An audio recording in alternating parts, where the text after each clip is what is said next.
Imagine standing alone at an abandoned train station, the air thick with silence, when suddenly a whistle pierces the night. Long, eerie, unnatural. The ground trembles beneath your feet, yet when you look down the tracks, there's nothing there. But then, out of the darkness, it appears. A train that shouldn't exist. Its passengers? Hollow-eyed figures trapped between the living and the dead. And once you see it, it sees you too. No one who boards ever returns. But the real question is, will it stop for you tonight? The night was darker than usual. The air, thick with fog, clung to the lonely tracks of the Elvira Railroad. The station stood abandoned, its wooden boards rotting, paint peeling like dead skin. No one dared to come here after dark. The stories were too many, too terrifying. But some stories, some nightmares, refuse to remain forgotten. Elvira Railroad was once alive with the echoes of laughter, hurried footsteps, the rhythmic chugging of the train. But all of that changed on a fateful night decades ago. A train number 606, left the station with more than 100 passengers. It never reached its destination. No wreckage was found. No survivors. It simply vanished into the night. People whispered of a ghost train, a cursed locomotive that still rode the rails, searching for something or someone. Witnesses, those unfortunate enough to be near the station at midnight, claimed to have heard the distant whistle of a train that shouldn't exist. A whistle that sent a chill racing through the bones. And then, the sound of wheels grinding against the metal tracks. But when they looked, there was nothing. Just an empty station, suffocating in silence. Then, one night, a group of thrill seekers, dismissing the warnings as superstition, ventured to the station. They were armed with flashlights, cameras, their voices brimming with mockery. They stood on the platform, laughing, daring the ghost train to show itself. Midnight came. The air turned cold, unnaturally cold. Their breath came out in white clouds. The laughter died in their throats. And then, the whistle. A long, mournful wail that sent their skin crawling.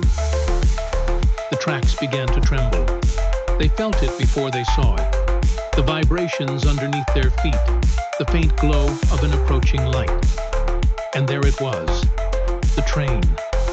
Blacker than the night itself, its windows glowing with an eerie red light. It roared past them, wind whipping at their faces, bringing with it the unmistakable stench of decay. And the passengers, if they could be called that, stared out at them. Hollow eyes, sunken faces, twisted mouths frozen in silent screams. One of the thrill seekers, a young man named Daniel, reached out, his curiosity overpowering his fear. The moment his fingers brushed against the train, a violent pull yanked him forward. The others screamed as Daniel was dragged onto the moving ghost train. Daniel disappeared through the walls like mist. The train sped away, the whistle echoing into the abyss. Silence returned. Daniel was gone. The remaining friends ran, their minds shattered, their hearts pounding. They never spoke of that night. They never returned. But the station remained, waiting for its next victims, its next sacrifice to the train that should not exist. But Daniel's story wasn't over. Days passed, then weeks. His name became nothing more than a whispered legend among locals. But one night, an old railway worker swore he saw something. A figure standing at the edge of the platform, pale, lost, dressed in the same clothes Daniel had worn the night he disappeared. His lips moved, but no sound came. His eyes were wide, desperate, pleading for help. And then, just as quickly as he appeared, he faded into the mist. Rumors spread. The ghost train hadn't just taken Daniel, it had transformed him. Some said his soul was now part of the train, forever trapped, riding the endless rails of the cursed railroad. Others believed he was trying to escape, searching for someone, anyone, who could hear his silent cries. But no one listened. To this day, if you stand at the Elvira station at midnight, if you listen carefully, you might hear something more than just the train's whistle.